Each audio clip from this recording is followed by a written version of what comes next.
Hi everyone, Kyle, lovely tie, very smart today. Yes, I'm the only one in a tie today, but there we go. That's why I picked on you straight away, yeah. Well, you've lost your jacket, Gary. You had a nice jacket on there. I know, but Caroline apparently has been running. Were you running you weren't running in the clothes that you've got on, Caroline, I hope? Well, partially in the clothes that I've got on. As long as no one asks me to stand up, then it might be a bit of a shock. Oh dear. But yes, park run done. Yes, I've done park run this morning and managed to get back. Wow. It'll be our best AGM yet. How did you manage that? It Quickly. Must be, yeah. I'm sitting in a pool of sweats at the moment. Lovely. An incentive to beat your time, isn't it? Yeah. Right, I think we're coming up to time as well for the start of the AGM. Is everyone ready? Yep. Yeah, go for it, Gary. Right, okay. Good morning, everyone, and welcome to our annual general meeting. Again, we're doing it in virtual form today, so I'm also pleased, though, to confirm that I've been appointed as proxy for at least 50 members so that the AGM can go ahead. First thing to do is to welcome Caroline Russell. Caroline, can you give a wave, please? Our new CEO, and you'll be hearing from Caroline later on. I'll turn to today's agenda, so if you go to the next slide, please. I'm going to invite members of the executive leadership team to share some of the highlights of 2021 on the charity's financial position before Caroline will provide a look forward for the charity. I'll then take us through some of the key requirements of our annual general meeting, such as the results of the trustee elections in England and the outcomes of the resolutions put to members. Voting by poll on the resolution regarding the auditor's remuneration and reappointment, and to approve the minutes of the previous meeting will be open when we reach those items. If you have any questions on these items, please put them in the Q&A function and we'll answer them when we reach them. We'll then have a break and a Q&A session to follow. If you'd like to raise a question, please use the Q&A box at any point. And I'd encourage you to put questions in now rather than wait till the Q&A session itself. Hopefully we'll answer all the questions when we get to them, but we'll also follow up with them in writing as well. Others joining the panel today are our trustees and senior management team. Could you all give a wave, please? That was done with enthusiasm, wasn't it? Well done. Thank you very much. Finally, I'll come back and share some thoughts at the end on how we move forward from here and the opportunities that we see that we have. So first off, I'll hand over to our Director of Services, Catherine Crawford. Catherine.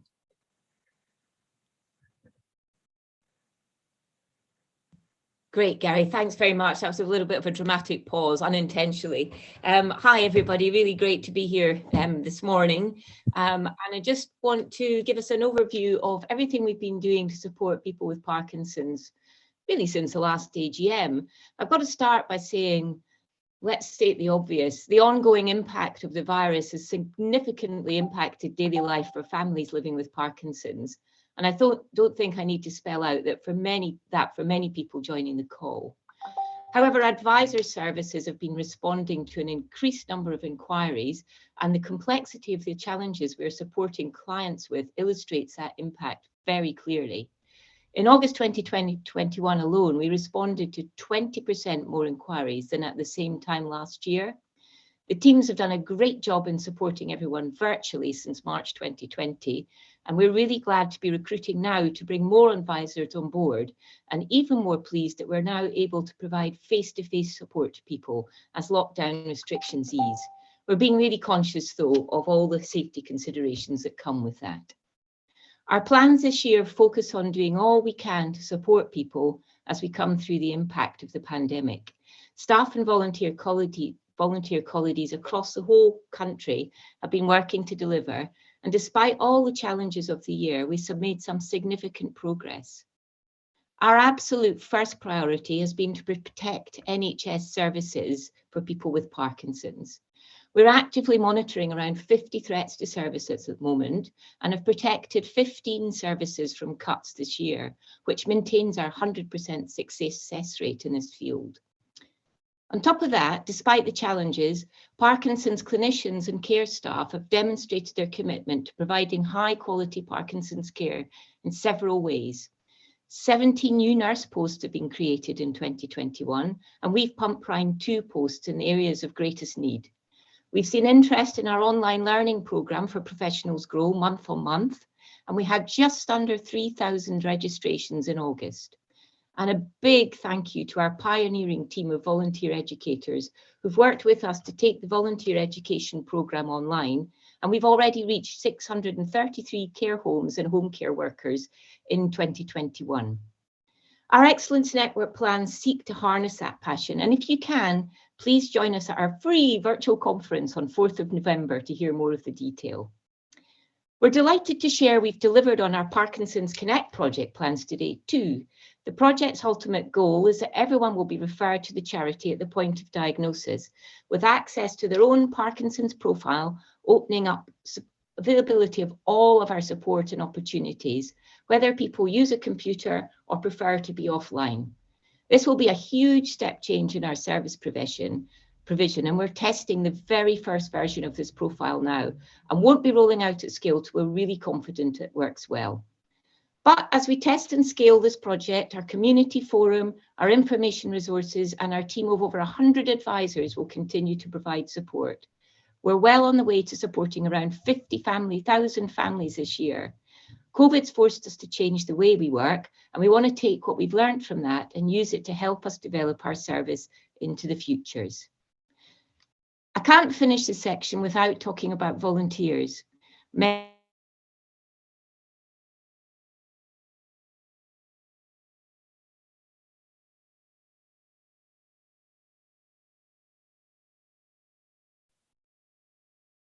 Right. Can I suggest we go to you, Arthur? We've got Catherine back, I think. Together to build on all of that. We're developing and testing new ways to support people to get online and working on a project to help volunteers and staff share and work together more easily. Everyone's been so patient as we've worked through the government guidance about getting up and running again. It's certainly given me a few headaches, and it's good to see activities starting up across the country.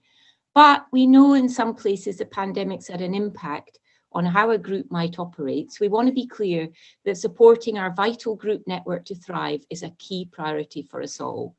And it's great. We're building a relationship with Sport Parkinson's, so we're able to offer grants to groups to set up physical activity and exercise opportunities. See us all working together. It's been great to have all of that overall support from groups.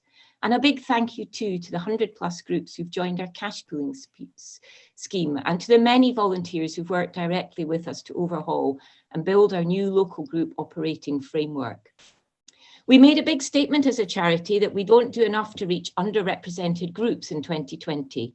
We promised to make that a focus in our plans for 2021. And we're delighted to announce we're able to fund a specific project to tackle our reach into BME communities in London. And all of our area development stakeholder groups are calling that as a priority. So please expect to see more projects developing in this area in 2022. Hope that gives you a roundup of where we are. And it's my pleasure now to introduce Arthur to give us an overview of our work and research. Thank you. Thanks, Catherine. Yeah, I'm Arthur Roach. I'm your research director. And of course, I say that because in our research program, it's driven by you. What our members tell us is most important. So that includes supporting the best research into causes of Parkinson's in UK universities. It includes bringing the perspective of people living with Parkinson's into selection and design of research studies. And of course, there's always a loud and clear message that a cure and new treatments to make living with Parkinson's easier are at the top of the list. I have just a few minutes to highlight some of the most interesting aspects of our research program. First, I'll mention 2 exciting new grant schemes. The first was launched in 2020 and aims to stimulate the development of non-drug therapies to provide solutions for people living with Parkinson's. So far, we've funded 3 projects under that program. One was approved last year and looks at whether a simple, unobtrusive wrist-worn device can remind people to swallow and thereby reduce drooling. 2 more approved this year are looking at using digital approaches, one to help people manage non-motor symptoms, and the other to help improve psychological well-being. The second we call our Drug Accelerator Scheme, and it will help university researchers take their discoveries from the lab into drug discovery and will provide new projects for our flourishing virtual biotech program. Now, the Parkinson's Virtual Biotech is our flagship program for creating new treatments and a cure. Through it, we evaluate dozens of ideas every year to select a small number that we believe have the greatest potential to deliver new treatments that will make an important difference to people living with Parkinson's. Some of these are early stage projects aiming to create entirely new classes of drugs that stop or slow progression of Parkinson's. Others are clinical trials that deliver the crucial evidence for the benefits and risks and safety of a new or a repurposed drug. It's not possible here to talk about all the projects in this program, but just let me note that all of them are selected and shaped with your input. All are highly collaborative undertakings designed to bring the support of other players to these projects, such as scientists and doctors, the NHS and government regulators, biotech and pharma companies, various co-funders, and of course, the participation of you, our supporters, and other people with Parkinson's. One especially important virtual biotech project that we launched this year is a concerted attempt to create a new clinical trial of device delivered to GDNF. Many of you may remember the previous trial funded by the charity, which was actually the subject of an in-depth 2-hour BBC documentary that was broadcast in 2019. While the results of that study were not conclusive, there were important signs that the therapy was helping to restore damaged brain cells, and many of the participants report experiencing profound and long-lasting improvements. That's why we're committed to trying to get a new clinical trial of this complex treatment off the ground. To do it, we are working with experts, but also people with Parkinson's, including former participants, to take forward the learnings of the previous study and create a new one, which gives us the best possible chance of success. This is an extremely challenging project. I can emphasize those words. Other people have tried and not managed to succeed. There are no guarantees here, but we're hopeful that a new trial will emerge, and if so, could begin in the next year or two. Finally, throughout the pandemic, we've seen our Parkinson's community engaging with research and researchers through online events, often organized by our volunteer research interest groups. Perhaps many of you are part of research interest groups. Inspired by this, we'll be holding our first ever entirely online conference for the Parkinson's community. We used to call it the RSN conference. We've renamed it ParCon for this year. It'll take place over the 19th, 20th, and 21st of October. That's next week. The whole event has been designed from start to finish with a team of people living with Parkinson's, so it's totally focused on addressing the questions and issues that matter most. It's free to join. Just search on our website for ParCon, and the content will be available on demand for 30 days following the meeting to catch up on. So far, we have over 1,700 people registered, and we really hope that many more will join us and get connected to research in that way. So thanks for your attention, for hearing this little bit about our research program. Now it's my pleasure to hand over to Paul Jackson Clark. Brilliant. Thank you so much, Arthur. 1,700 people registered. That's fantastic, isn't it? Good morning, everyone. My name's Paul Jackson Clark. I am the Director of Engagement at Parkinson's UK. The theme for this year's members events, which took place earlier in the month, which many of you, I hope, attended, was Stronger Together. And it not only reflected how Parkinson's UK members, our wider community, along with the charity supporters, old and new, have stood by our side like never before over this past 18 months. But I hope it describes a vision for the future and how together we can achieve so much more.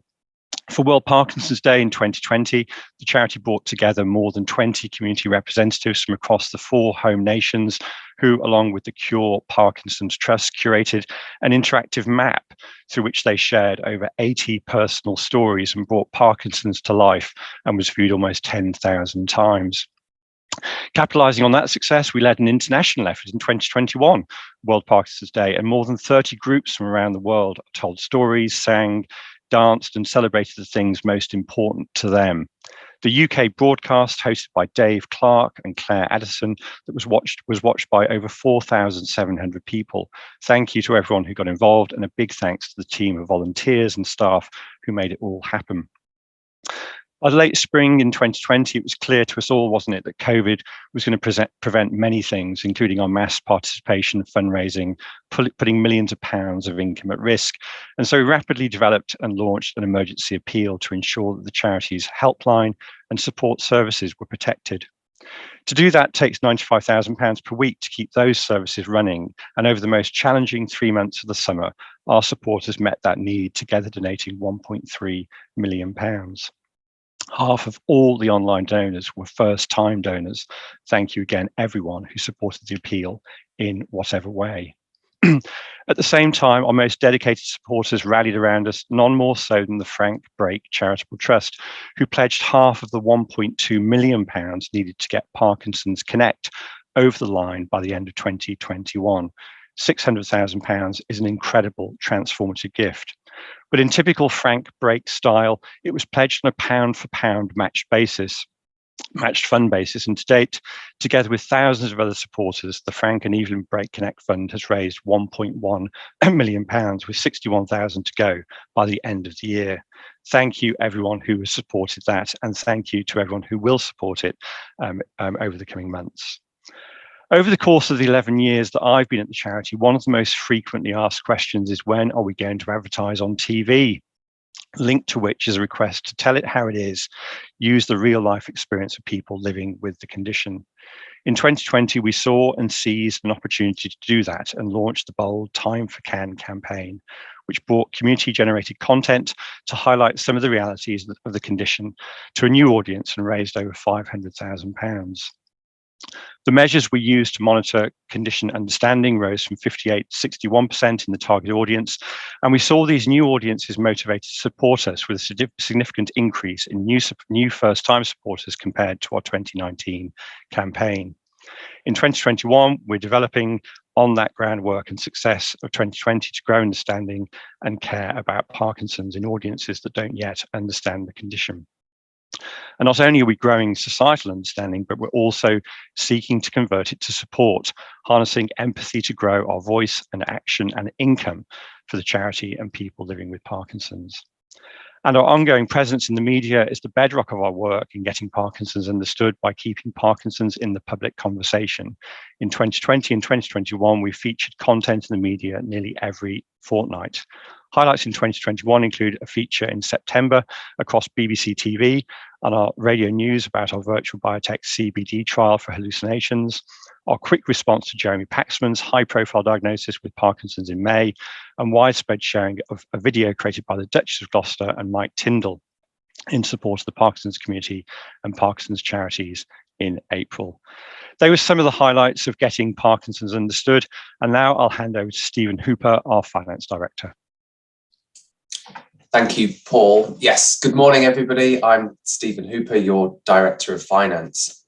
So in this first summary slide, there is good news here. Our finances have remained extremely stable in 2020 and throughout 2021 so far.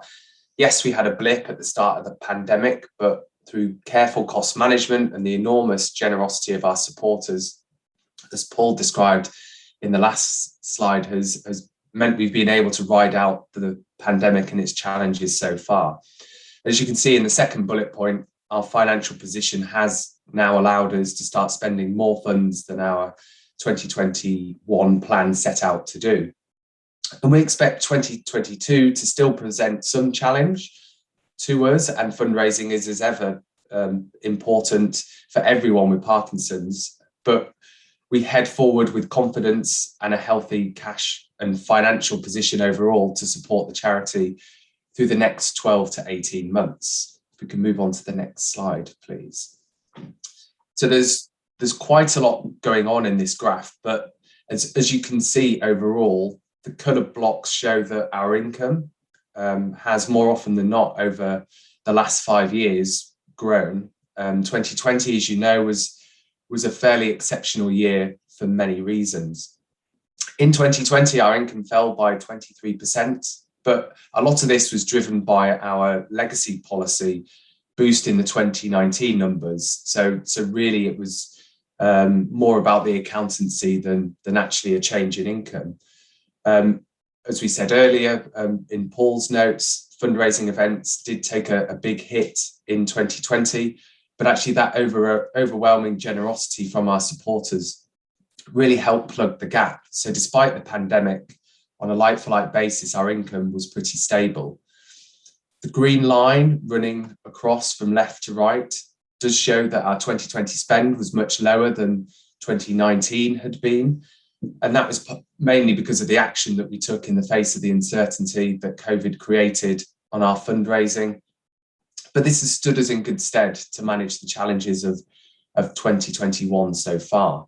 And the beige line below this, which represents our reserves, which are based on our liquidity, so our cash and investments, shows that during 2020 and the biggest part of the pandemic, our reserves have actually just upturned slightly, and this reflects our investment portfolio recovering ground and actually how well we managed our cash via what we did with our operating budget. So if we then move on to the next slide, please, which now looks at our 2021 profile. So during this year, the board and management team have continued to work extremely closely together to maintain the charity's financial sustainability, while also looking to invest some of our reserves in the important work such as research, condition awareness, and fixing some of our data infrastructure challenges. Our reserves remain extremely healthy as we head into another planning cycle. And while the pandemic still has the potential to affect fundraising and our activities, we're optimistic that we can achieve even more in the next 12 months.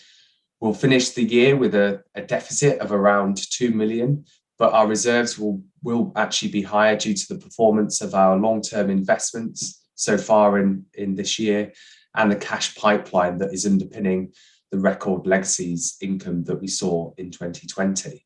So from a finance perspective, all in all, pretty positive. If we move on to the next slide, please. So here we're showcasing our income, and it's likely to be similar to our budget. And there is still some scope for some upside in the last 3 months of the year as we reflect on how our performance has been over the very important summer months. We have factored some downside into our budgets for the mass participatory events, but it's been really pleasing to see that for most of our fundraising channels, they're ahead of plan, which I think highlights the breadth and excellent performance of our fundraising streams across our portfolio.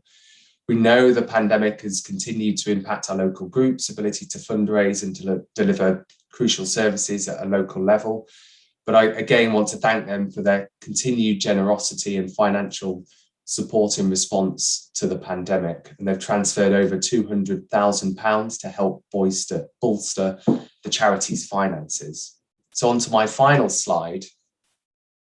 So spend-wise, again, we've managed spend pretty carefully in 2021. We're consciously spending more money than we'll bring in during the year, reflecting how well we've managed our finances in 2020, achieving a surplus, as well as protecting the spend associated with some research contracts that slipped into the beginning of 2021, which meant our 2020 spend was lower than we'd forecasted for. Our expenditure isn't quite back to pre-COVID levels, but we're doing our best to ensure that there is an equitable spread across our strategic themes to deliver the best outcomes for people with Parkinson's. So apologies, quite a few slides there, but I hope that really puts across how we're managing our finances and really sets us up well for the next 12 to 18 months. And I will now hand over to our CEO, Caroline Rassell, to speak to you all. Thank you. So good morning, everyone. And I am Caroline Rassell, and I'm your new Chief Executive. And I'm absolutely delighted to be here today. And wow, how great it has been just this morning to hear all of the great pieces of work, the achievements, the research, and the really solid foundation that the charity is in at the moment. I'm going to just share a few slides with you, and they're more thoughts than anything else around the challenges that we face as a charity moving forward, but also the opportunities that we've got to continue to provide excellent care and services for people with Parkinson's. Can I have the next slide, please? As you've already heard from my colleagues, we're in a really good place at the moment. We've developed solid services for people with Parkinson's, and Catherine's outlined a clear ambition to do more and to work really closely with our volunteers.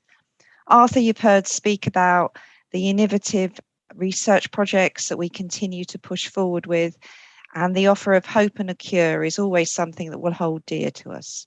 Paul has spoken to you today about the huge work that his team have done in terms of engagement and ensuring that Parkinson's is always front and foremost in all of the communications that we endeavour to support, but also the fantastic achievements of the fundraising. And for all of you that are on the call that have contributed to that, I thank you personally.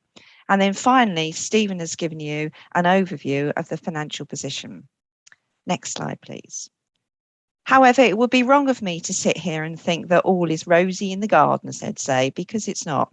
There are challenges that we face, and these challenges are challenges that are across the whole of our 4 nations. And I think it's important that as we move forward, we note the fact that we're in a very, very difficult environment at the moment.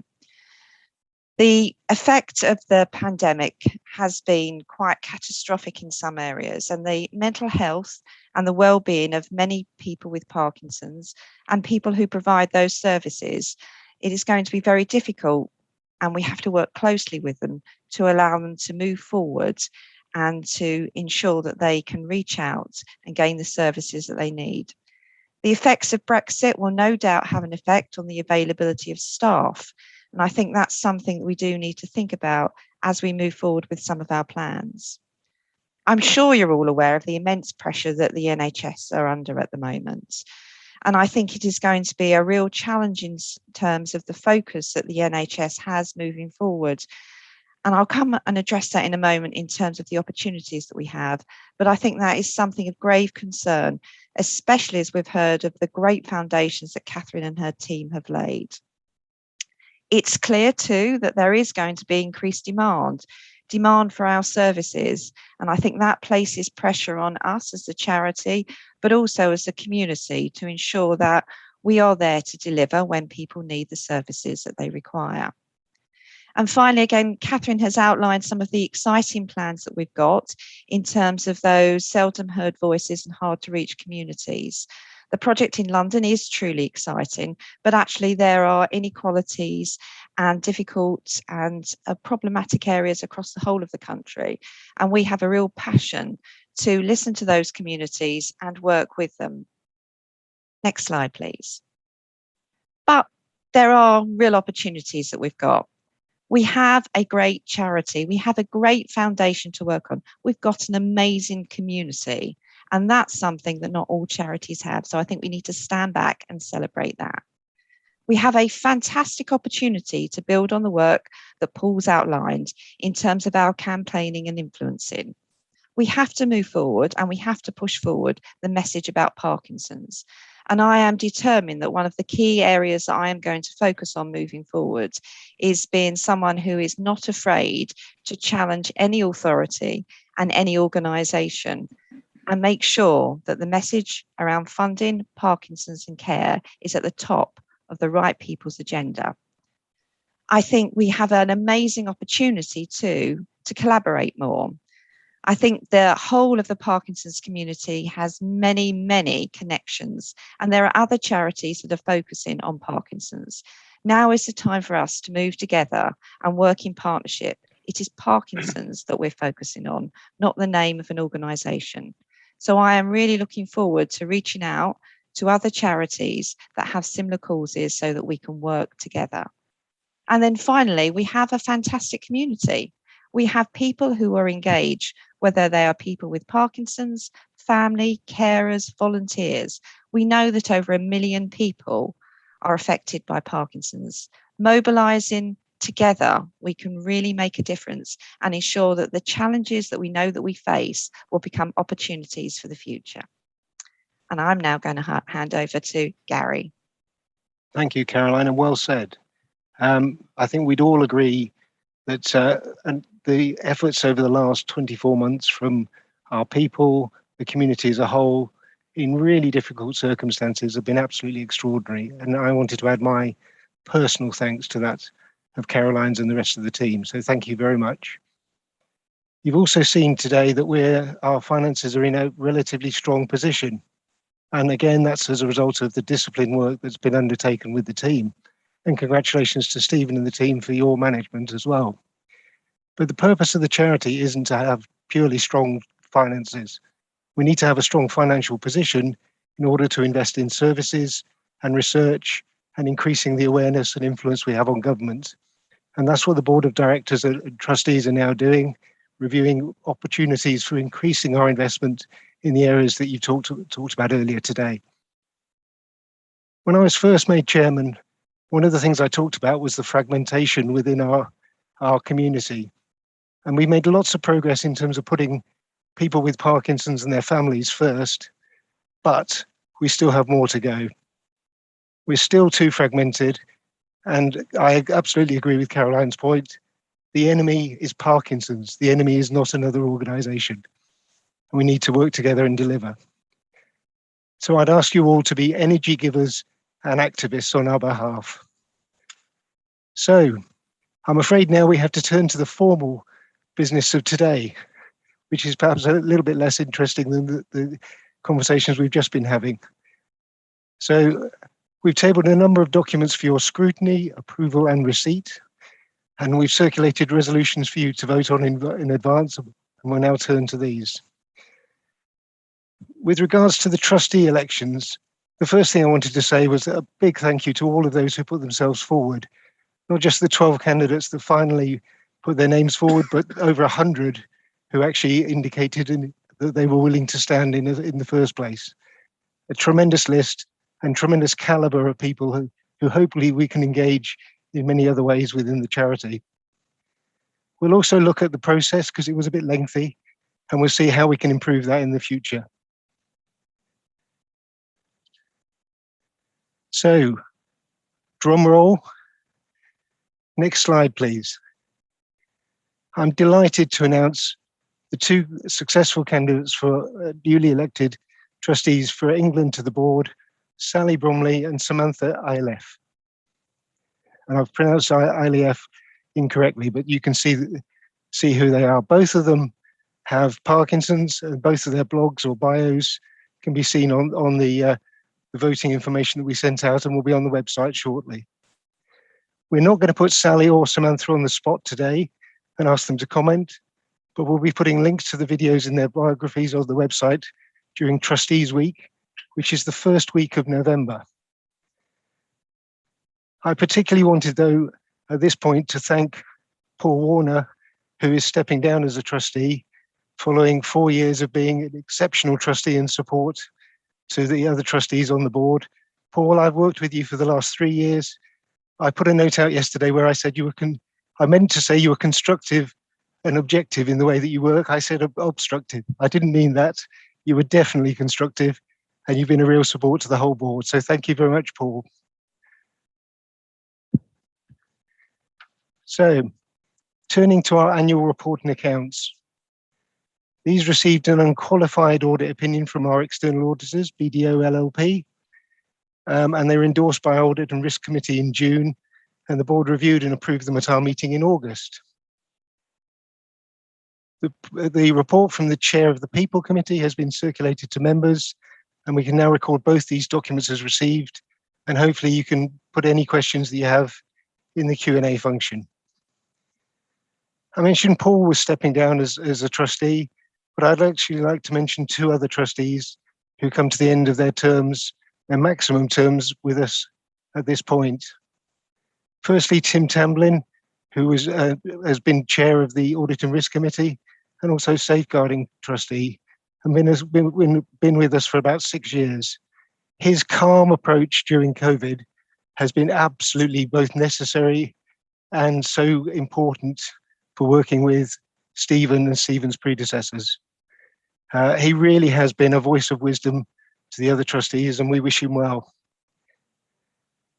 Margaret Chamberlain is also standing down after 8 years.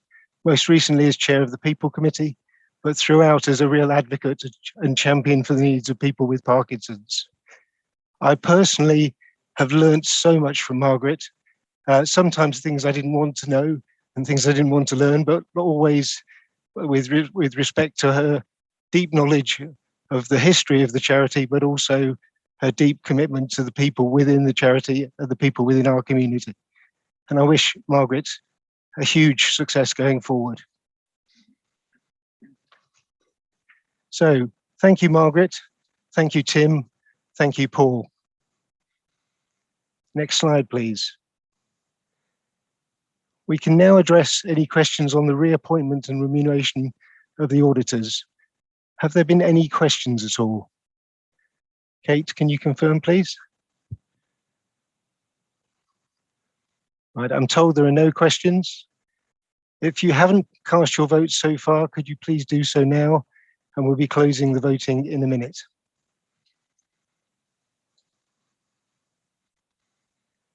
While we wait for that vote to close, can we go to the next slide, please? We've circulated the minutes of the AGM from last year. Kate, again, have there been any questions received? No questions received. Again, if you could cast your vote if you haven't done so already. Next slide, please. So the next AGM, these things come around remarkably quickly. The provisional date of the 2022 AGM is Saturday, the 15th of October. So hopefully by then we'll be able to be in person as much as possible. Kate, will we now have the results of the two polls, or will we do that after the break? Okay, we're going to get that after the break. Good. So now we're going to take a 5-minute break and we'll return with a question and answer session. Please don't forget to raise any questions you want to in the chat box. And please don't forget to vote, given that we've got a minute still to go. And you can vote by accessing the left-hand menu on your laptop or PC. And if you need help, please message using the Q&A function. So with that, I think we will take a 5-minute break, which means we'll need to be back at 10:41. Thank you very much.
Right, welcome back, everyone.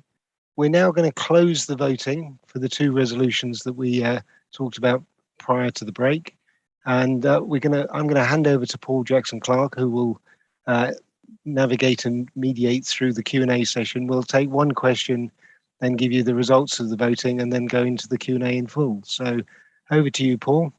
Brilliant. Thank you, Gary. And thanks everyone for the questions that you have supplied in advance of today, but also please do keep your questions coming through live this morning. But we're going to kick off with a question that came through in advance from David. And I'll just read it for you. I was diagnosed with Parkinson's in 2016. I have received both my COVID vaccination jabs. There have been recent reports of people getting COVID despite having had both jabs. In the light of this, how worried, cautious should I be? Will I, like other Parkinson's sufferers, be eligible for the booster jabs being rolled out before the end of 2021? Secondly, as a 62-year-old, I'm currently qualified for free prescriptions. If the government were to take this away, will Parkinson's UK still be pushing hard for free prescriptions for all Parkinson's patients? Catherine, what do you reckon? Yeah.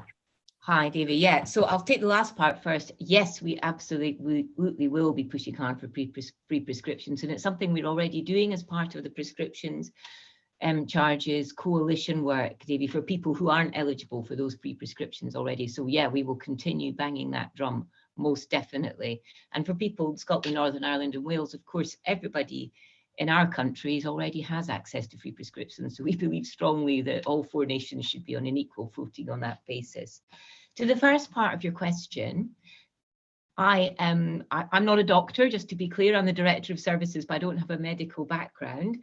Everybody living with Parkinson's who, for health reasons, it should already have had vaccinations, like all of us, should be eligible for a booster. And you should be hearing from your own health provider about when that date will be.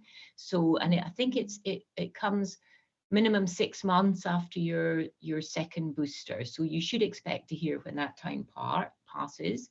And of course, anyone who's had the vaccinations, of course, is, as we all know now, may of course continue to get COVID, but what you really hope, of course, is that the effects won't be as extreme. So that's the same for somebody living with Parkinson's as it might be for me who doesn't have Parkinson's. I can't be more specific than that because, of course, some of the Parkinson's population may have other health conditions too, which may affect your health in a different way. But please be assured that you should receive notice of that booster. If you don't, get in touch with your GPs. And if you're really struggling, get in touch with our advisor service through the helpline number, and we will help you to shout to make sure that notification comes for you. I hope that's a reassurance. Great, thank you, Catherine. And I think we're heading back to Gary any second now for the results. So we'll pause the questions for a second. Thank you, Paul. I've got the results of the two resolutions. The resolution in respect of reappointment of our auditor BDO was passed with 99% voting for, and the minutes approval resolution was passed with 100% voting for. And you can see the results via the left-hand bar menu, or the left-hand menu bar rather. So back to you, Paul. Great, thank you for that, Gary. That's all good to know. So we've got a question now from Andy Harding, one of my co-conspirators recently on the members events. Good morning, Andy. Can you imagine a tougher operating environment than 2020, and yet we didn't need to draw down on our reserves? Doesn't that demonstrate that we are too risk averse in the level of our reserves we carry, money which could be spent on research and improving the lives of our members? Thank you. Stephen, do you want to pick up that one? And I dare say maybe Gary and Caroline might have a perspective on that too. Yes, certainly. And yeah, thank you, Andy, for the question. Yeah, I mean, it's as an organisation, we have our reserves policy that's set out in our annual report, but we do annually review this reserves policy, and during times like COVID, and actually reflecting on how much or how little it actually impacted our reserves does to a certain extent give us the rationale to review that and scrutinise it a bit more thoroughly. And certainly the conversations and discussions that we are having as an executive team and with the board are around how can we make sure that our reserves are doing the most for the Parkinson's community. So there is quite a bit of work going on in the background at the moment as we're planning for 2022 and actually what we can do to look to stretch ourselves in terms of looking to achieve more by the end of the strategy. So we are definitely looking to make use of our reserves in a much more active way than we have done at any time in the time that I've been here in the last 3 or 4 years. And certainly by how our supporters have responded during COVID and pre-COVID I think does give us that bedrock of support to be a bit more bullish than we have in the past. Thanks for that, Stephen. And Gary.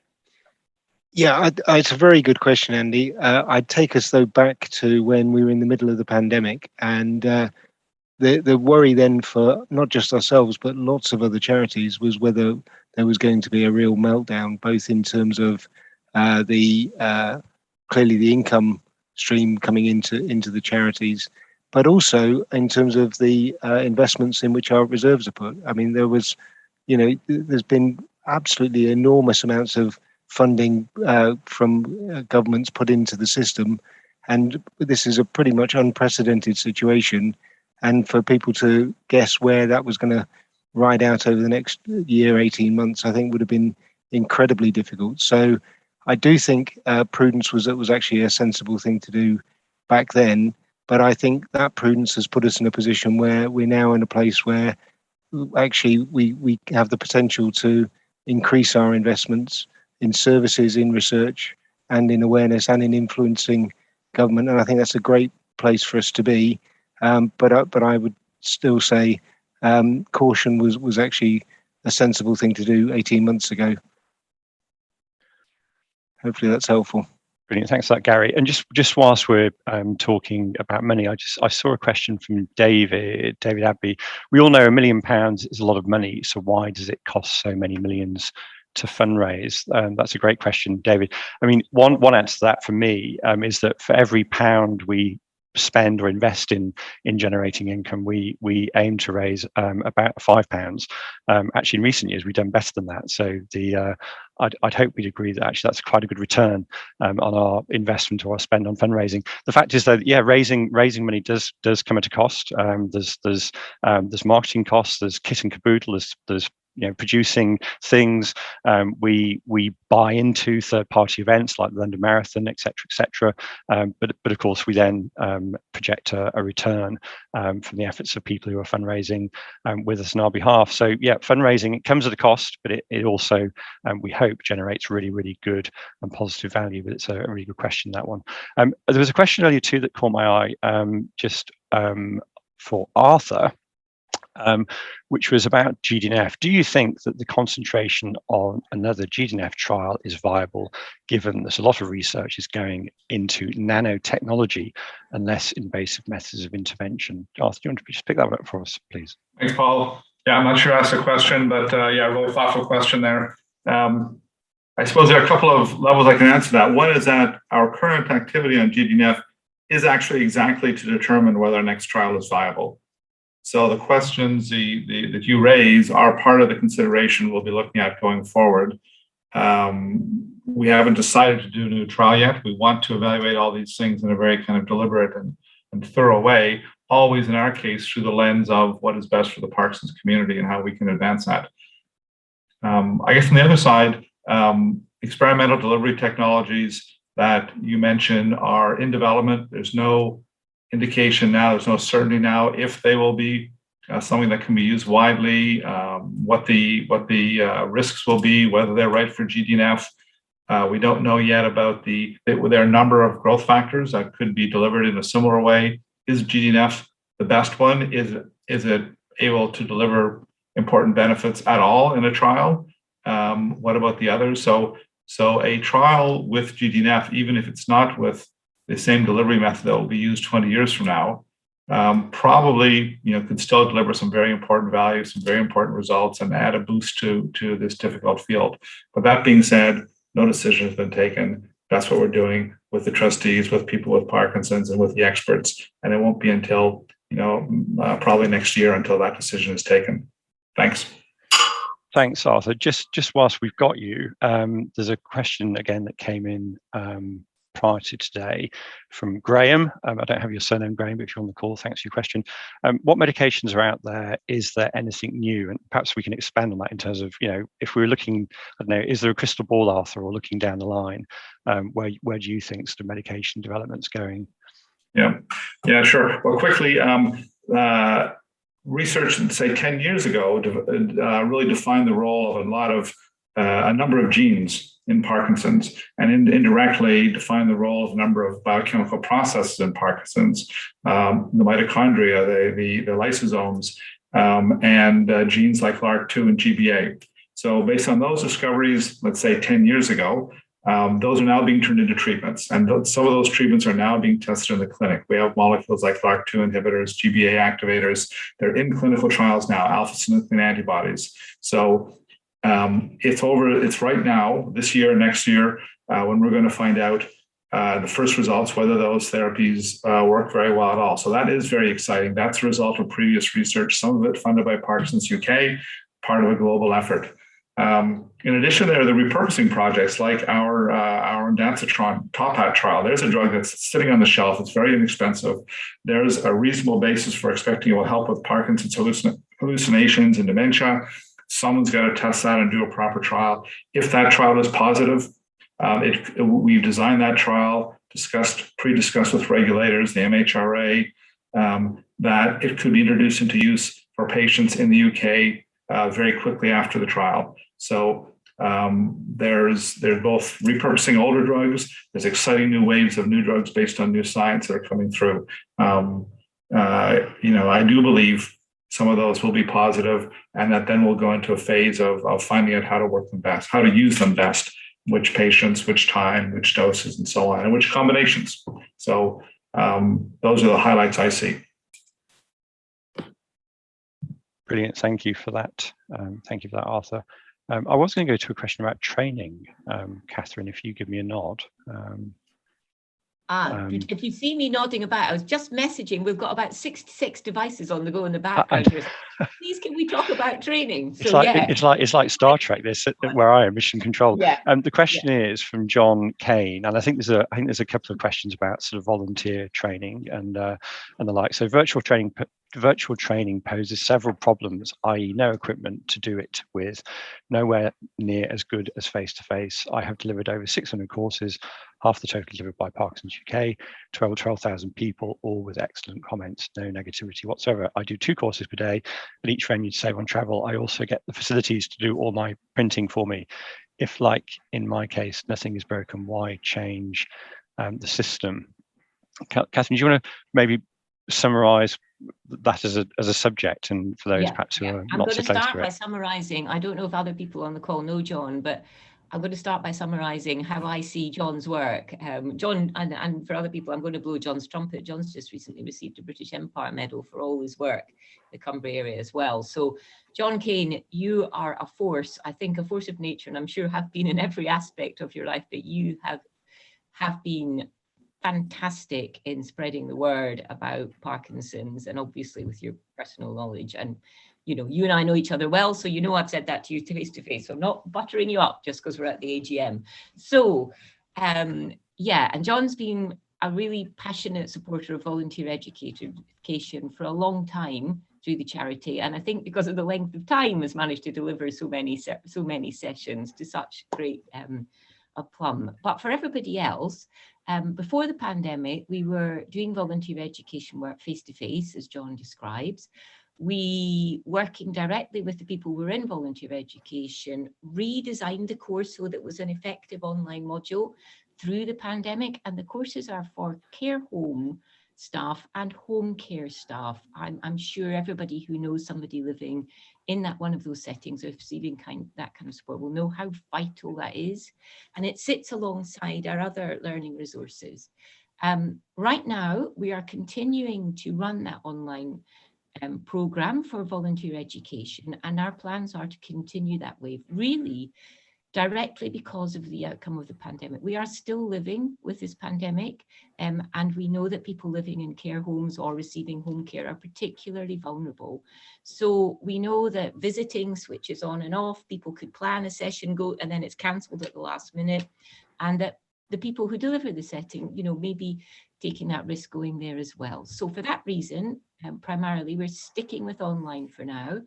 The online courses are also receiving great evaluations from care home staff and home care staff too. So they seem to be really appreciated, and we'll continue with that work.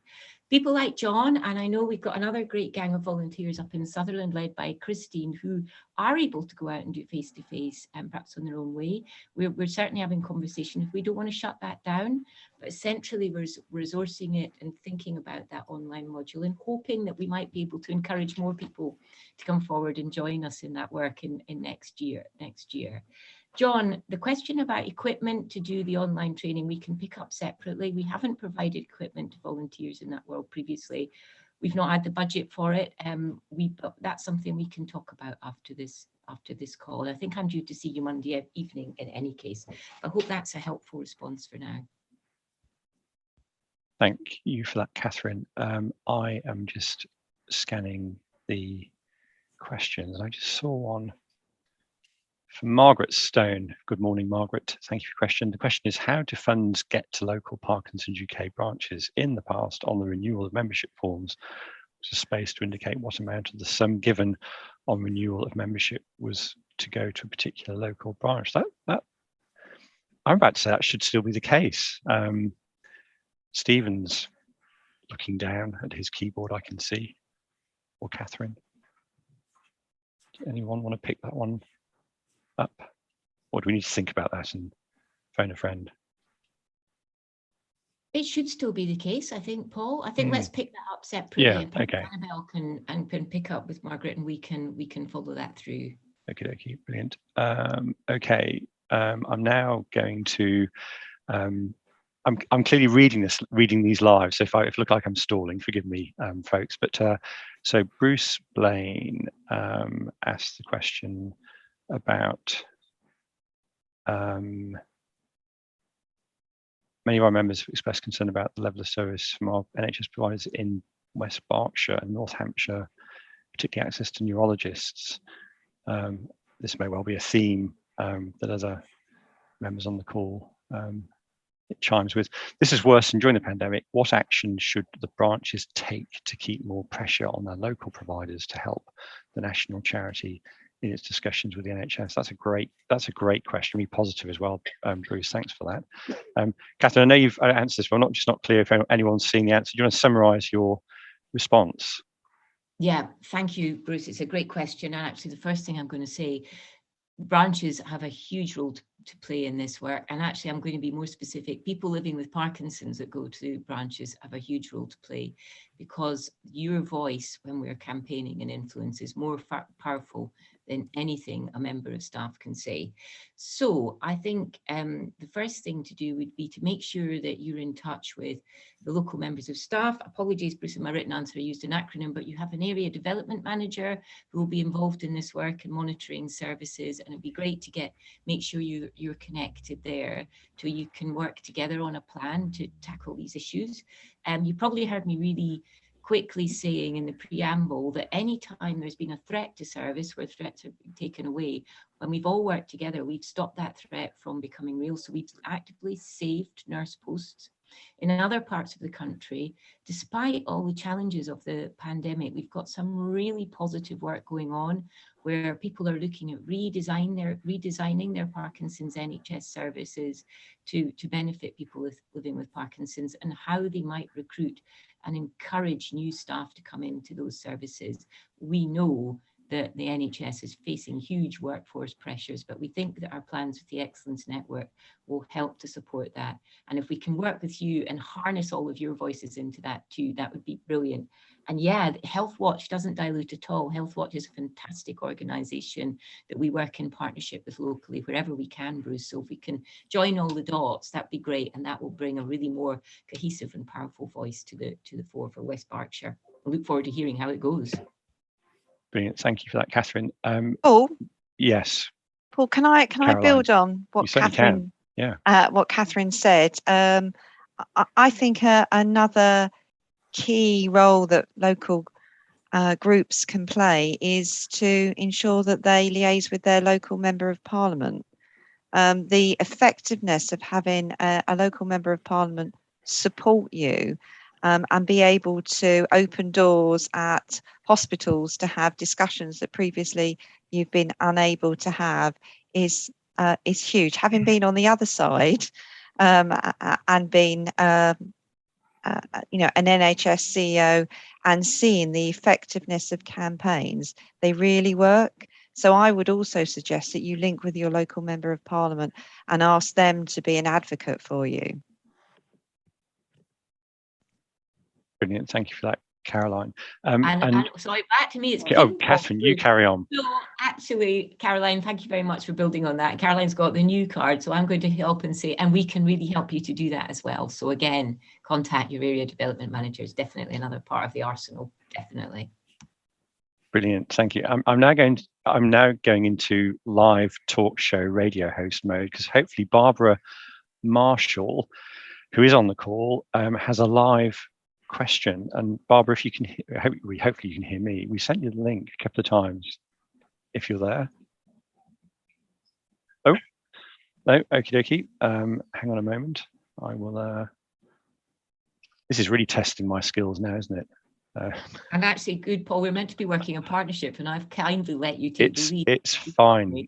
It's fine, Catherine. Actually, there's a great comment there from Matthew, our co-chair. I was asked the question about share membership subs being lost by branches. Halifax's 51st on Saturday. They've suffered loss of income from the change to 0 subs.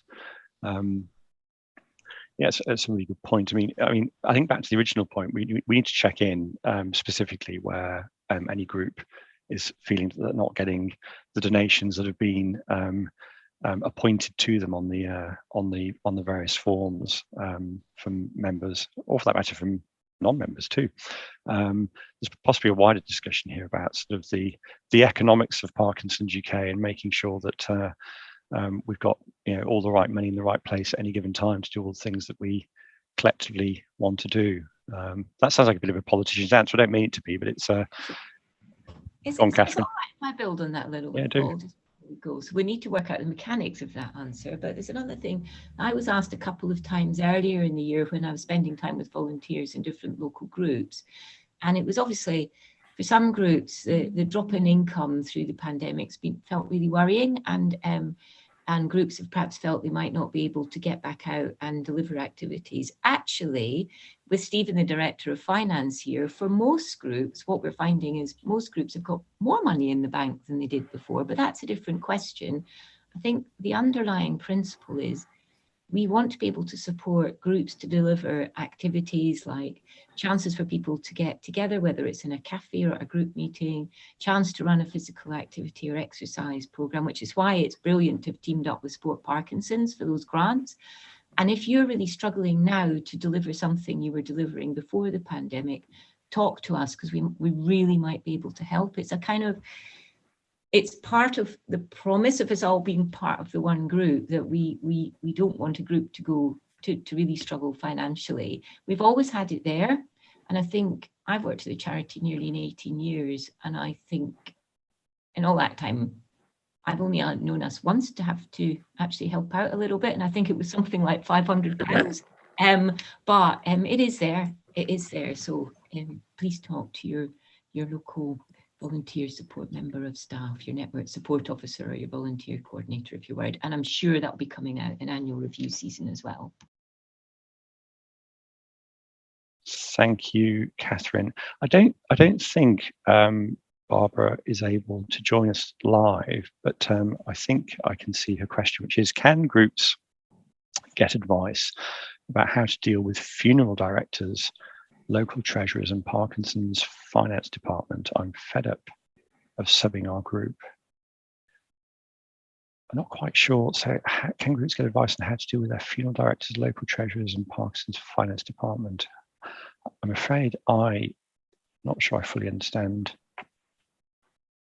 the question. I think what we might do, Barbara, is come back to you and make sure that we fully understand the question. Unless, Catherine, unless you're ahead of me on this one. I'm wondering if this is about money from funeral collections coming into head office and coming back out to the group again, Barbara, in which case I think we need to pick it up with you individually as a group. And my colleague Annabelle's on the call, and I'm sure she'll be, I'm sorry, I'm scanning up and down the question. I'm sure she'll be able to drop you a note, and we can unpick it all with colleagues from Stephen's team as well.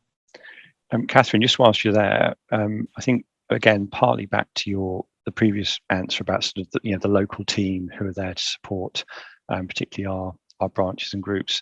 Question from Graham Blaw. I was a member of a small group in Walsall, but unfortunately the lead member died during the pandemic, and his wife doesn't want to continue. Has anybody offered to continue the group?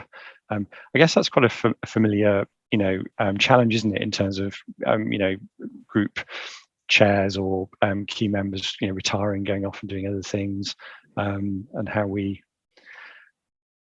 promote and advertise and bring new leads in. Yeah, I'm really sorry to hear that the lead member died during a pandemic, Graham. I do know, because the local groups has been quite volatile. There's been quite a lot of change in people who are volunteering in local groups because of the pandemic. There's been some deaths. I think we can't come away from that fact. And other people have maybe made the decision to step back. So it's the #1 priority for us at the moment to support groups like your own in Walsall to get up and going. We're keeping a really active list. So I happen to know, Graham, that we haven't yet recruited a new volunteer for your group, but you're on our watch list. So I know you're one of 16 groups in England that are on our watch list at the moment, and we are actively trying to get you a new volunteer, so we know that the group can continue, because we know how valuable it is. Could also say that we've had a few groups that were struggling that we have now recruited new volunteers for. So I think in the last couple of months we had 6 groups who were in a big red box at really being at risk, and we've recruited 70 volunteers to support those groups to keep going now. So hang on, and we'll do our best to help you all get up and going again. And of course, if you fancy doing a bit of volunteering yourself, we'd be delighted to hear from you. Delighted. Nice pitch there, Catherine. Thank you for that. There's a question from Mark Jennings, who I know Mark's I think up in Oxford, and this one Caroline might want to have a think about too. What can Parkinson's UK do centrally to lever changes in NHS services to support local improvement initiatives?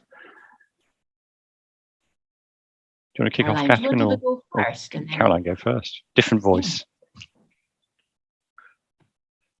Thank you, and thank you for the question. The NHS is a really complex organisation, and I go back to some of the issues that Catherine mentioned. The power of local nudging can't be underestimated, and I think that through the local groups and supports from the team that we've got here at Parkinson's UK, I think that local presence is key. But in terms of what can we do nationally and what can be done by, I suppose, Parkinson's UK together, is very much around the access to the senior leadership, if I'm being really honest, in the NHS, and also the key officers, and as well as that, the ministers that have got health within their portfolio. Now, we have regular meetings with the ministers, and in fact, there is a parliamentary meeting in a couple of weeks' time. And certainly I intend to be armed with the facts and figures around weights and concerns that the Parkinson's community have. And my aim is to start making those connections both at ministerial level, but also at officer and executive level within the very senior leadership of the NHS. And I think the other thing that we can do as Parkinson's UK, but together as a Parkinson's community, is flood social media. There are many opportunities that we've all got to collectively raise profile and issues that we're concerned about. And I think the more that we can do that and link other like charities into some of the demands that we've got for changes and just raising the profile of how tough it is to get services at the right time from the NHS, we have to use all the mediums that we've got. So ministerial, officer level, and I would strongly encourage, and I will be working with Paul and his team for how we start to really ramp up in terms of our social media content, so that the message becomes consistent and loud and clear. And if it's okay, I'll come on in on that a little bit too. And as along with that, which is just fantastic to have Caroline with us now, that brings that different perspective and experience, and to help us take forward that work. Alongside that, though, we have our own nuts and bolts. So we work really strongly in partnership with all 4 neurological alliances in all 4 countries, and we're on the boards in all 4 countries. In fact, I think we're chair of the board in Scotland, and things are afoot in Wales, and very strong presence in Northern Ireland, and I sit on the board in England. And then, of course, Mark, we have our UK Parkinson's Excellence Network, and that is where we encourage health professionals working in Parkinson's to get together, and we support them through the professional education work we talked about previously, and through now our strong programs of work, which we seek to drive service improvement. So we have really exciting, for the first time, really, I hope, the start of something really powerful around supporting multidisciplinary team working, so that it's more straightforward for people living with Parkinson's to get access to physiotherapy, speech and language therapy, occupational therapy, and all of that holistic support that people need to live their best quality life. We're cracking on, pardon the pun, with a really important initiative about improving people living with Parkinson's bone health. And we've got a big stream of work looking at those workforce priorities and pressures in the NHS. And of course, the 4th one, which nobody's mentioned today, get it on time, get that medication on time every time. So those are our 4 main programs through the Excellence Network.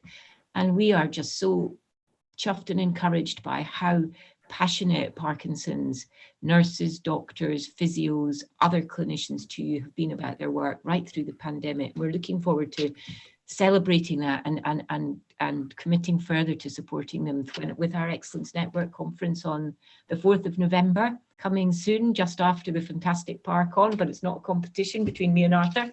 But yeah, really important. So thanks, Mark, for your question. Thanks, Catherine. That's not what Arthur thinks, but I saw that smirk. Just whilst we're in sort of health, a healthcare sort of topic, Catherine, there was a question from Leah. Please, before the AGM, please can the charity continue to appoint, fund Parkinson's nurses, as there is clearly a shortage in many areas. A greater link with the charity from nurses would be beneficial. That second point, that really chimes with me. I'm probably about to show my ignorance now, which is an embarrassment. But I love the idea of Parkinson's specialist nurses having branded visibility that really sort of sets them out from other teams in the environment in which they're working. But that question, Catherine, I know, as you and I both know, funding of our nurses is incredibly popular with many of our local groups and also many of our donors across the UK. But yeah, that point about sort of, what are we doing to make sure that those nurse posts are secured and the ones where we've got gaps are filled? So yeah, your question really worried me, because it sounded to me either like you're not getting a nurse service, or you feel that your nurse, and I'll just say it sounds like perhaps you feel that your nurse is not giving you a great service. So it'd be great to hear from you directly. Either happy for you to contact me, or again, I think if you would like to have a conversation with one of our specialist nurse advisors through our advisor service, if you call the helpline or drop them a note, that would be great. But more broadly, so if you're having those specific struggles, please do that, because what I'm about to say is about to sound a bit more positive. So we know that nurses have obviously a lot were redeployed through the pandemic. We know that their services have been really patchy, and we've been monitoring that. We know now that most nurses are back on stream. They may be working through a backlog.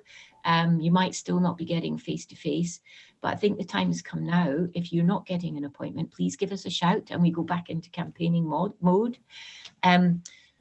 We do continue to fund Parkinson's nurse posters. We've been able to fund 2 in areas that had no nurse provision, and it's been a long running campaign involving staff, involving health professionals, involving people with Parkinson's in Cumbria and in Southport and Ormskirk.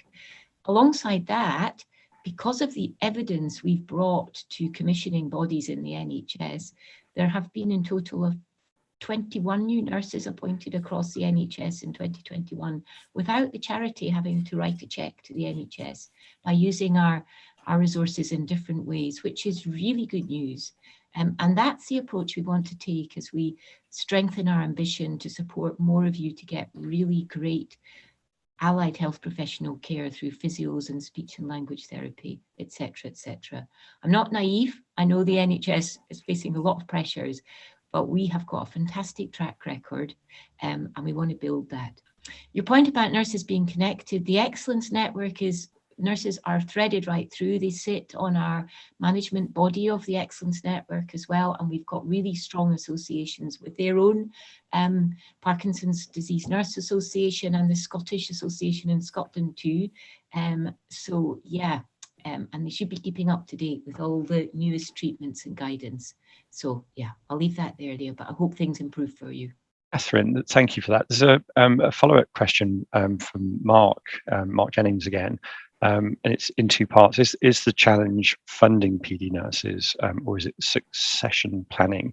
My sense has always been that actually the funding model that we have is really attractive to whichever health provider we're engaging with, and the charity is prepared to fund up to a high level to make sure that the seed funding is there, and that the post is embedded in the local, very much in the local sort of infrastructure.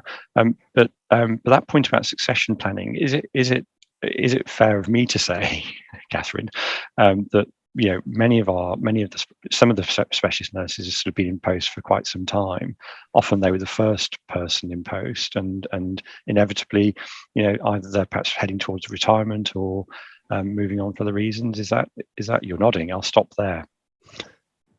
Mark, are you looking at the spreadsheets I look at every month to see what's happening? Yeah, you're absolutely right. And I think I can say, so I'm 55, you're right. We've got a big tranche of nurses who are about my age, and some of them have NHS contracts which allow them to retire just about now. So succession planning is a big deal for us. And when we talk about threats to nurse post, as soon as we hear whiff of the scent that a nurse might be thinking of retiring or moving on, we put them onto that threats list, and we start negotiating and positioning to make sure that their post doesn't disappear into an NHS black hole. Well, to come back to the funding, when we do fund a post, we make a condition of the funding that the NHS gives a commitment to continue that post after the 2 years pump priming, by which time our nurses have demonstrated their huge value, and both to the people with Parkinson's and to the NHS. So we certainly don't want to let them go after then. But yeah, Mark, it's a big question for us, and something that we'll be talking about more. We're working with the Neurological Alliance. We've commissioned a big piece of work to get a full picture of the workforce across neurological services, and we're expecting that for the end of the year, and Parkinson's services will be pulled out within that. So yeah, looking forward to sharing some of that with you and with others who might be interested. Thank you, Catherine. I'm going to do something now that if this was radio, we'd be breaking all the rules. I'm going to have a sort of a silent pause, because I'm conscious that when you're listening, to us talking, it perhaps sometimes can be difficult to think about what you want to ask. So I don't know how long I can hold my nerve on this, but I'm gonna go silent for a moment.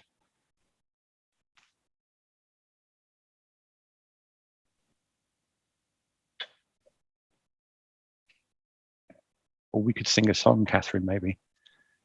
Whilst I was just thinking, listen, Paul, I am pretty sick of the sound of my own voice. So yes, sorry to everybody listening, but I hope you're finding it helpful.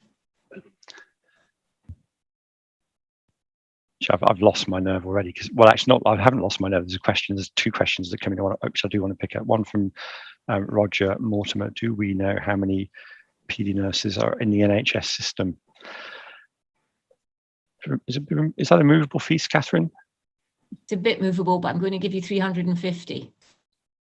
And there's another spreadsheet about that. So yeah. Thank you. And there's a question about volunteering, which I now can't see. I was doing so well. It was a great question about recruitment of volunteers I think in the local group, and whether the recruitment has to go through head office, which I'd hope there's a clear line of sight locally to the local volunteering team and support there. But it's also about engaging with local sort of third-party providers of volunteers. And I now can't find it, and my mind's clearly gone blank. Did you see it, Catherine, as my Sorry, I'm co-facilitator? I can't find it either. I wonder perhaps if Annabelle's answered it, but yes, we do. We ask volunteers with the charity to sign up, and we ask them to go through an induction process, and we pick that up for groups at head office to hopefully help that happen more smoothly. And if you're a volunteer, depending what role you are, some of the volunteer roles, like trustees, have significant duties to pick up on as they come on board as trustees. Some of the volunteers working in local groups have that too. And if you come through an induction process, we can help you do all that stuff like GDPR training, all of that stuff. And we can also make it really clear what our support offer is to you. So that's why we do it. And it helps us all keep track, and it means that then as volunteers move around, that staff can help to pull that together too. I hope that answers the question. I can't find it either, Paul. It's fine. I think you picked that one, Catherine. And actually, in the same realm as volunteering, there's a lovely. I've got to draw everyone's attention to this because it's from Andy Harding again. I was surprised yesterday to get a thank you for fundraising signed by President Jane Asher. I didn't realise we have one. Is she active in and on behalf of the charity? My goodness me, Andy. I mean, Jane is sort of like our, in many ways, our lead volunteer, and she's been our president for a very long time and is incredibly supportive and visible. So I'm surprised you haven't seen her in recent times, but I'm glad that you got your thank you certificate from her. And I've got no doubt you'll suddenly be somewhere and you'll see Jane in person, because that's the way it goes, isn't it, with these things? So, but thank you for mentioning Jane, who may well be on the call. And if you are Jane, good morning. It's always great to have your company. I think we're sort of heading towards, I think, the sort of the end of the questions. I'm going to have another look on what came in prior to today, which I hope we've covered most, if not all of those. I'm being sent all kinds of helpful comments by colleagues. I can't read two screens at once. I'm not going to put Gary on the spot here, but I'm going to look at Gary because he's sitting opposite me. Gary, is there anything we want to pick up that you've perhaps heard today, or a particular theme?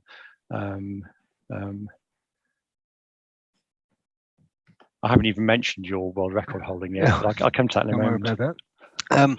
Well, I'll wrap up at the end, Paul, if that's okay. But there was one question which I spotted, which I don't think we've fully answered for Andy Harding, which was the question about why do we even hold our reserves in investments, because of course they could go down as well as up. And the answer, Andy, is twofold. One is, if we just held them in a equivalent to cash, they'd be guaranteed to go down in real terms. So that's one of the things that we need to do is look at how can we make sure that they keep pace with inflation or above. And secondly, the investment policy is extremely risk averse, and a key criteria of the investment approach is to limit downside risk as well. But clearly there is some downside risk, and even in a very diversified portfolio, but the alternative would be no risk and a guarantee of reduction in real terms. So hopefully that's helpful. Thanks for that, Gary. There's a couple of more questions coming in, so we'll just pick those up. There's one or a point made by, sorry, I've lost who made that question about. John Kane. Okay, John, I'm with you now.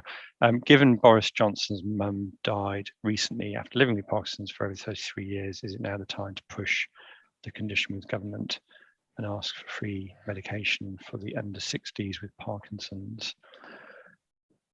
I met Charlotte on a number of occasions. That's Boris's mum. She was an absolutely lovely, inspirational human being and a phenomenally talented artist.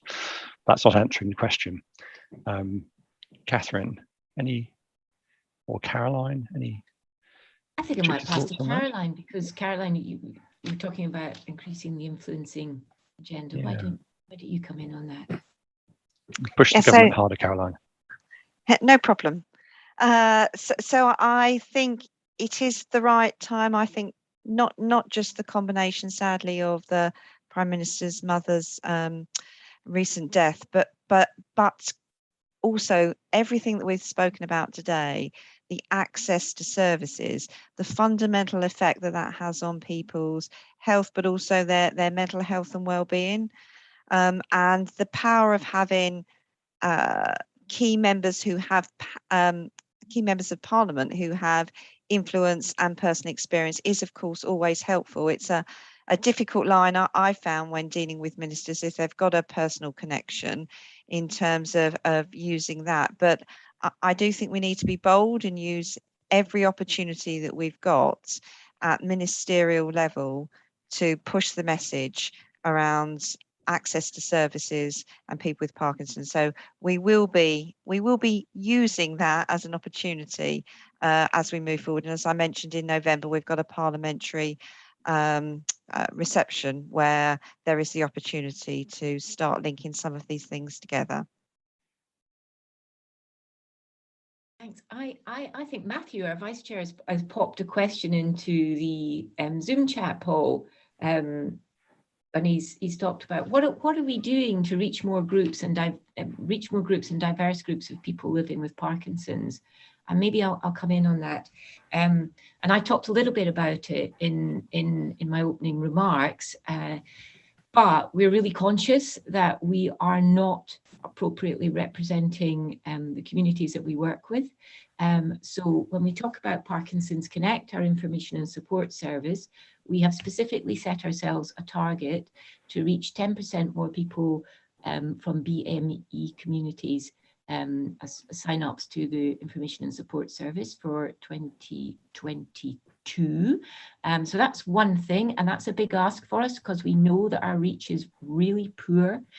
So for instance, our stats tell us that 987 people from BAME communities may live with Parkinson's in Birmingham. And the information we have from people using our services is that there are only around 10 people connected to our information and support service. So we have a hill to climb here, and we're really determined to do it. The other place, so we've got the Parkinson's Connect work. I suspect many of you on the call are involved in one way or another in our community development work and have been involved in planning sessions. And you in our communities across the whole the UK have really set down the gauntlet as saying that in your communities, this is your second priority to improve our reach. So the work's going on in the communities, and coming back to what Gary was saying about how we are hoping we may be able to use our reserves, we're very much hoping that we're going to be able to give all of that work a bit of a boost, but no definitive promise yet. But yeah, we're really on a journey here. So less talk, more action, if I can leave it there.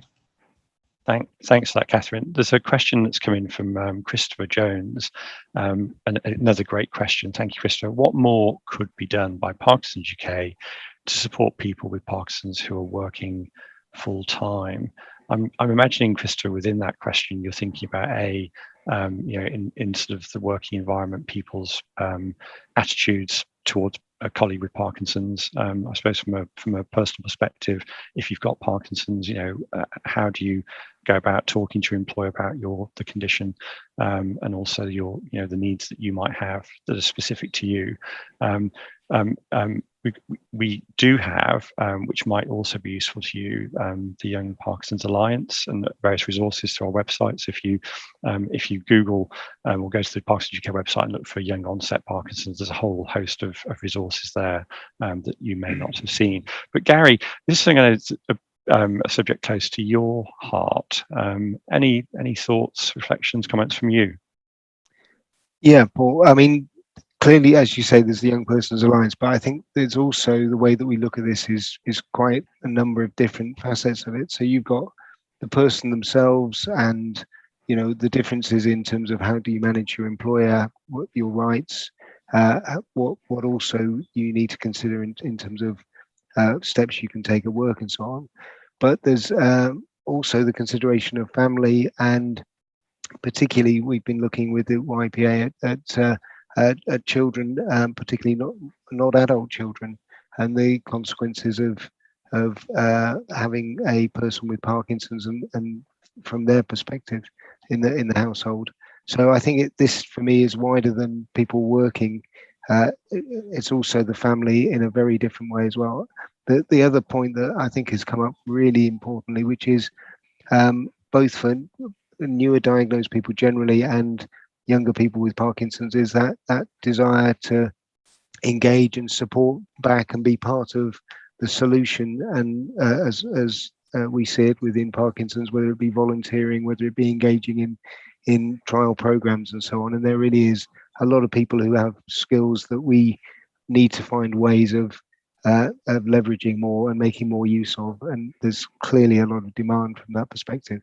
But the YPA is a really important team and group, and they're looking at all of these angles.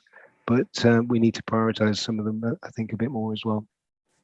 Brilliant, thank you for that, Gary. And also, we do have a resource at the charity, which is our specialist employment benefits advice team. Don't know, Catherine, if you want to do a quick 30-second pitch for them.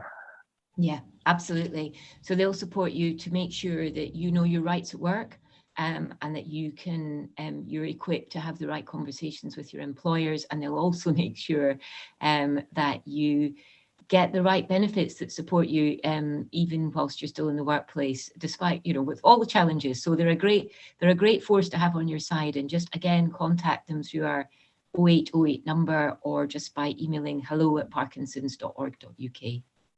They do a great job. Right, thank you for that, Catherine.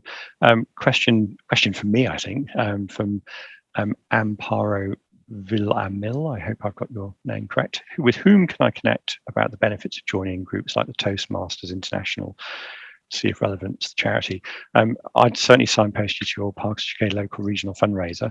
You can find details through our Parkinson's UK website, and all the local team wherever you are. And it's a great one, that one, because there's so many other charitable organisations out there, aren't there, like the Lions and the Rotary and the Rotaract, and then beyond those, golf clubs, etc., who all have Charity of the Year opportunities, and often an organisation like Parkinson's, and particularly Parkinson's UK locally, as I'm sure you know, Amparo is really attractive to them.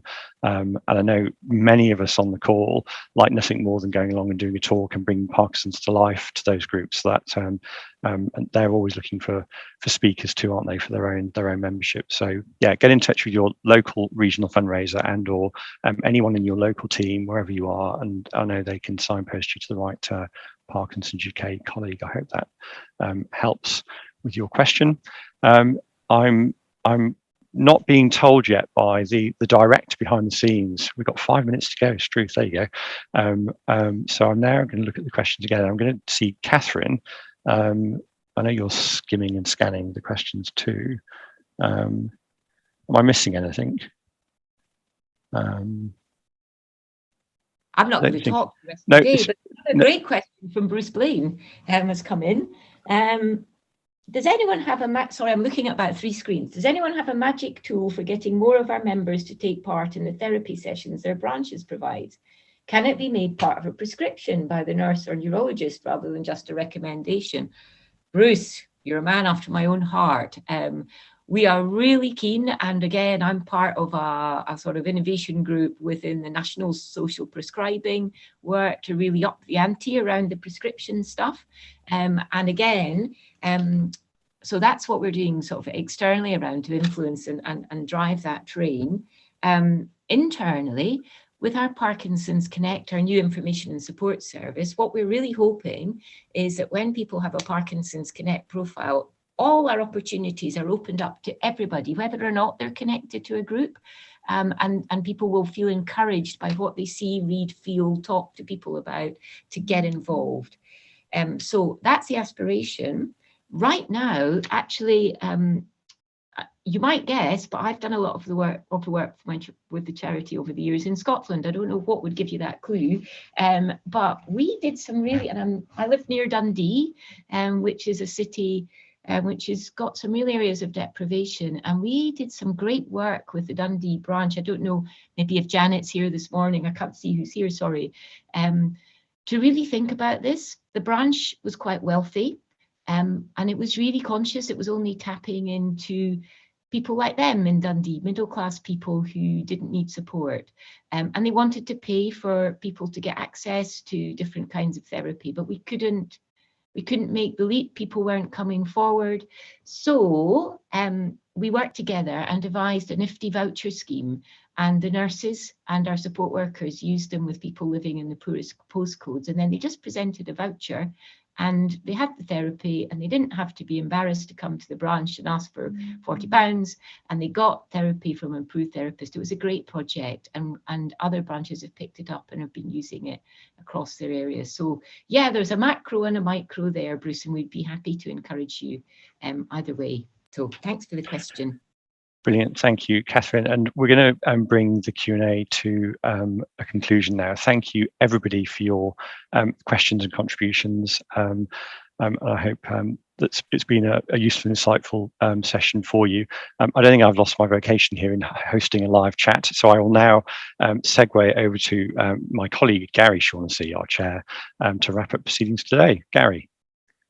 Thank you, Paul, and thank you, Catherine. I'm actually on my 4th computer of the last hour and a half, so hopefully this computer will stick with me long enough to finish the wrap up. Firstly, what I'd say is it's clear to me that we've combined as a community and as a charity. We have navigated the pandemic to this extent, and the pandemic hasn't finished, but we've navigated it well.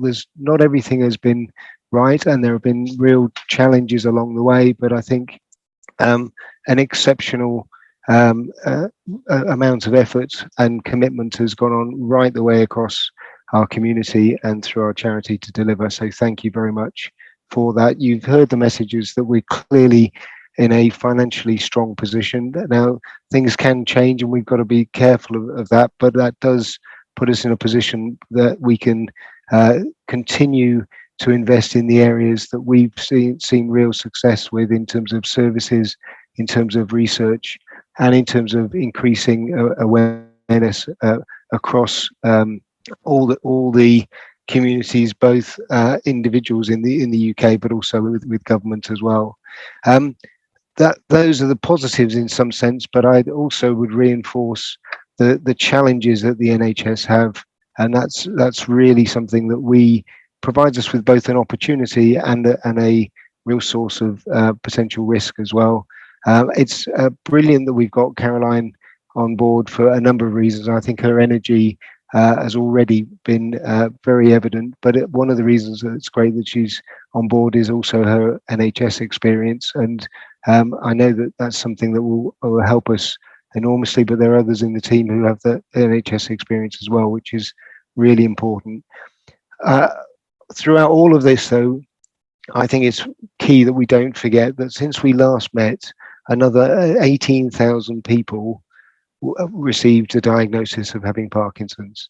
And for those of us who have Parkinson's or live with people who have Parkinson's, so that we're still in a position where there is no cure.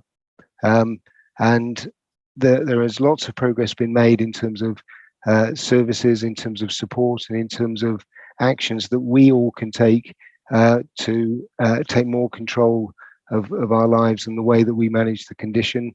The charity is doing, I think, an enormous amount, and the community is doing around to share what works and share successes and experiences.